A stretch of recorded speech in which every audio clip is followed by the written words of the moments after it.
Meus irmãos, uma boa noite a todos.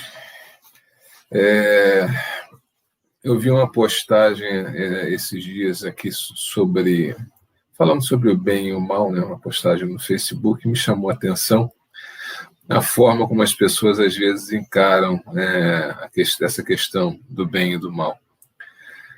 Então a gente vai falar um pouquinho sobre isso aqui. Principalmente no que diz respeito aos espíritos bons e aos espíritos maus, né? Então, a primeira coisa que a gente tem que lembrar é que Deus é bom, justo, perfeito, amoroso, né?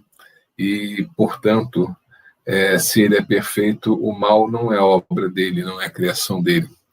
O mal é criação dos homens. Nós é que criamos o mal no uso do nosso livre-arbítrio, né?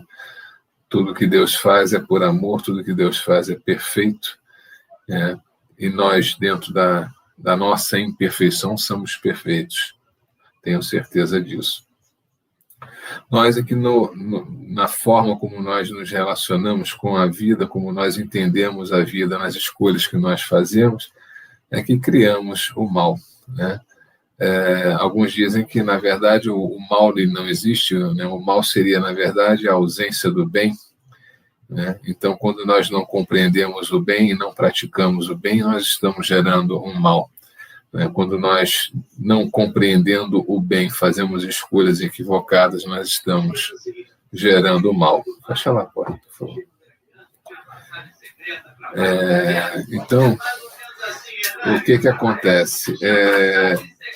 A gente precisa entender que no momento que o mal é criado pelo homem, a sua ação ela está limitada no próprio homem, na capacidade de realizá-lo, na capacidade de fazê-lo. Está limitada a sua força, está limitada a sua inteligência, está limitada ao seu conhecimento, né? Está limitada à sua raiva, ao seu egoísmo, à sua vaidade, às suas imperfeições, né? O limite de ação da maldade que nós podemos criar, ela está limitada na nossa capacidade de criar. Quando nós nos juntamos em torno de objetivos ruins, né, nós até podemos somar nossas capacidades e, com isso, potencializar o efeito daquele mal que é criado, mas, de toda forma, vai sempre haver o limite da capacidade, da soma das capacidades daqueles que estão se reunindo. E quando a gente fala de homens, eu não falo só dos encarnados, eu falo dos encarnados e dos desencarnados. E justamente essa postagem falava sobre os maus espíritos, os desencarnados que se aproximam de nós, muitas vezes com intenções ruins, né? E quando a gente entende que esse mal que eles podem nos proporcionar está limitado na sua ação, isso faz com que a gente tenha uma certa esperança, né, vamos dizer assim, na forma de lidar com esse mal, porque o mal ele é limitado, mas o bem é ilimitado. Então, quando nós nos dedicamos a fazer o bem, nós começamos a vibrar numa frequência mais elevada, numa zona de frequência mais elevada, o que nos afasta das vibrações mais densas, das vibrações desses espíritos que são malvados ou que estão mal intencionados. Quando nós não temos suficiente força ou suficiente compreensão para estar sempre, em todos os momentos, vigilantes, né, nós podemos sempre recorrer aos nossos anjos da guarda, aos nossos protetores, que com mais recurso, com uma compreensão mais dilatada do que a nossa, moralmente mais elevados do que nós, poderão sempre estar ali nos auxiliando e estão sempre ali nos auxiliando. E quando eles se sintam incapacitados ou insuficientemente fortes, né, com o conhecimento suficiente para vencer aquele mal que está agindo, eles sempre podem recorrer a uma esfera superior, buscando a ajuda de espíritos mais preparados, mais evoluídos, moralmente mais adiantados. E esses, se necessário, irão a uma esfera superior ainda, e dessa forma, cada vez mais, eles vão ascendendo, né, dentro das esferas espirituais, sempre buscando aqueles recursos que são necessários. Então, dessa forma, a gente pode entender que o bem é ilimitado. O limite do bem seria Deus, né? E nada acontece no mundo que não seja de conhecimento de Deus, né? Então, não há, a princípio, uma razão para que se tema o mal ou que se tema espíritos maus, porque o bem sempre será maior e sempre vai prevalecer a isso. Tem um livro do Leal de Souza, é um jornalista que se tornou espírita, umbandista. Esse livro foi escrito na década de 30, e que ele explica como agiam, né, as falanges de trabalhadores da Umbanda no desmanche dos trabalhos, né, quando eram detectadas magias para prejudicar alguém, e eles interviam fazendo, né, os trabalhos para desfazer essas magias. O que eles faziam ir até onde esses espíritos que tinham sido contratados, vamos dizer assim, para fazer o mal, né, se apresentavam, né, e esses espíritos, percebendo a força da corrente, né, de uma corrente, uma força muito maior que a deles, eles se sentiam intimidados. E aí esses espíritos trabalhadores da Umbanda, eles então conversavam e negociavam de forma amistosa com esse espírito, né? E normalmente era feita um trabalho, um agrado, vamos dizer assim, como combinado, para que aquele espírito desistisse, né, do mal que estava fazendo, e em seguida aqueles espíritos eram convidados a conhecer os trabalhos das linhas do bem. Então, muitos dos espíritos que praticavam o mal, nessas oportunidades, acabavam sendo convidados e conquistados a participar das falanges do bem, a aprender uma nova forma de trabalho, a compreender a vida de uma forma diferente. Da mesma forma, nós, né, quando temos essa convicção e sabemos utilizar isso, né, nós conseguimos, sempre que percebemos a presença de uma vibração mais densa à nossa volta, a gente sempre pode recorrer a nós mesmos, aos nossos melhores sentimentos, e buscar uma energia melhor, ofertar essa energia em benefício daqueles espíritos ali que estejam, de alguma forma, nos assediando por qualquer razão, né? E quando a gente faz isso, a gente está, na verdade, ajudando a esses espíritos de alguma maneira e, ao mesmo tempo, nos defendendo deles, né? Existe um pensamento que diz que uma ordem de energias negativas não se combate com energias negativas, se combate com energias positivas, né? A mesma coisa que fala, né? Para acabar com a escuridão, você acende a luz, né? Então, esse é o pensamento, né, que a gente tem que ter. O mal é criado por nós, o mal está limitado na nossa capacidade de realizá-lo.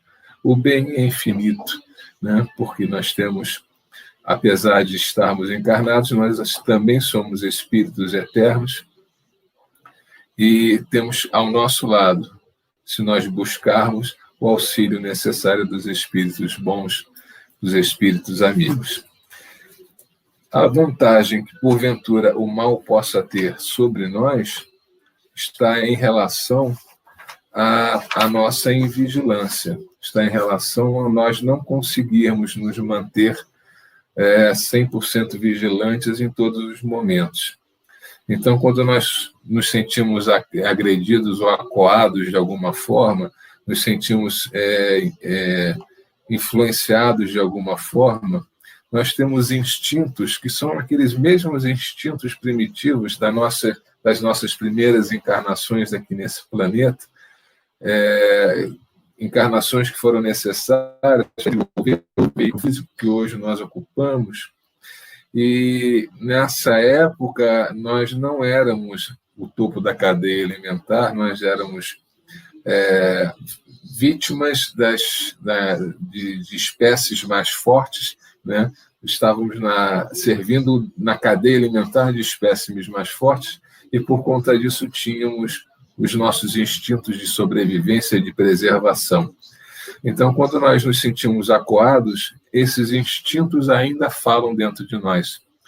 E muitas vezes vão fazer com que o nosso corpo se prepare, né? Muitas vezes com a injeção de adrenalinas, de cortisol, direcionando as nossas energias para aquelas atividades que são vitais para a nossa preservação, né? E isso muda a química do nosso cérebro, isso muda todo o comportamento do nosso corpo, e nós sentimos essa influência. Então, seja pela raiva, seja pelo medo, independente do sentimento que está ali sendo movimentado no momento que nós nos sentimos influenciados, naquele primeiro momento, muitas vezes foge do nosso controle, a nossa capacidade de reagir de uma forma racional. Mas, no momento seguinte, é importante que a gente busque esse reequilíbrio, que a gente busque refletir, poxa, por que eu estou agindo dessa forma, por que eu estou reagindo dessa forma, né? Eu sei que isso não é bom para mim, e a partir dali, então, buscar uma postura mental, buscar uma ação diferente, né, muito mais calcada na razão, e que possa, né, possibilitar da gente elevar a nossa vibração, né, entendendo que, se porventura ali existe um espírito que está, de alguma forma, me trazendo alguma influência negativa, que aquele é um irmão que está precisando de auxílio, é um irmão que está precisando ser ajudado, e que eu, talvez, tenha em meu coração algum sentimento que possa ajudar esse irmão. E no momento que eu busco esse sentimento e que eu ofereço essa energia em benefício desse irmão, independente do mal que ele esteja tentando praticar contra mim, o que eu estou fazendo auxiliando a ele e auxiliando a mim mesmo, jogando a minha vibração, elevando a minha vibração para uma frequência que me distancia da frequência dele, né? Então, mesmo que no primeiro momento eu não consiga refletir, eu não consiga usar o racional, né? Seja pelos nossos instintos, ou seja pelas nossas imperfeições, pelo nosso orgulho, pela nossa vaidade, seja pelo que for, no momento seguinte, aquele momento onde a gente consegue ali 2 minutinhos, né, de um pouco de capacidade de raciocínio, usar isso, né, e nos treinarmos a usarmos isso de uma forma mais constante, para que a gente, então, consiga ter mais equilíbrio, ter mais positividade, e dessa forma sermos mais produtivos nesse nosso caminho de evolução, de aprendizado. Então, não há necessidade de temer o mal. O que a gente precisa compreender é que o mal existe porque nós ainda somos imperfeitos, mas que esse mal não é ilimitado, muito pelo contrário, ele é limitado, e quanto melhor nós nos tornarmos, mais limitados esse mal vai estar. E é isso que eu queria trazer para a nossa reflexão de hoje. Lembrando, no próximo sábado a gente vai ter a nossa reunião, segunda reunião de Pretos Velhos.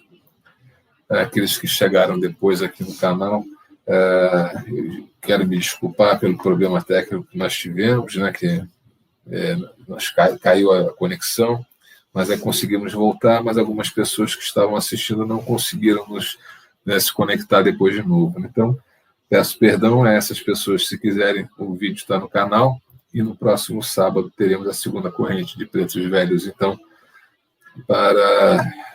enfim, é um novo trabalho que a gente está desenvolvendo, que seria uma evolução do nosso trabalho de mesa com Pretos Velhos, que é feito no sábado na nossa casa, e a espiritualidade então nos pediu que desenvolvêssemos isso também, né, de forma virtual, trazendo isso também de forma virtual para vocês, em função dessa necessidade, né, de combatermos principalmente essas energias mais densas que porventura possam estar à nossa volta e a gente não esteja sabendo ainda lidar com elas da forma que precisamos.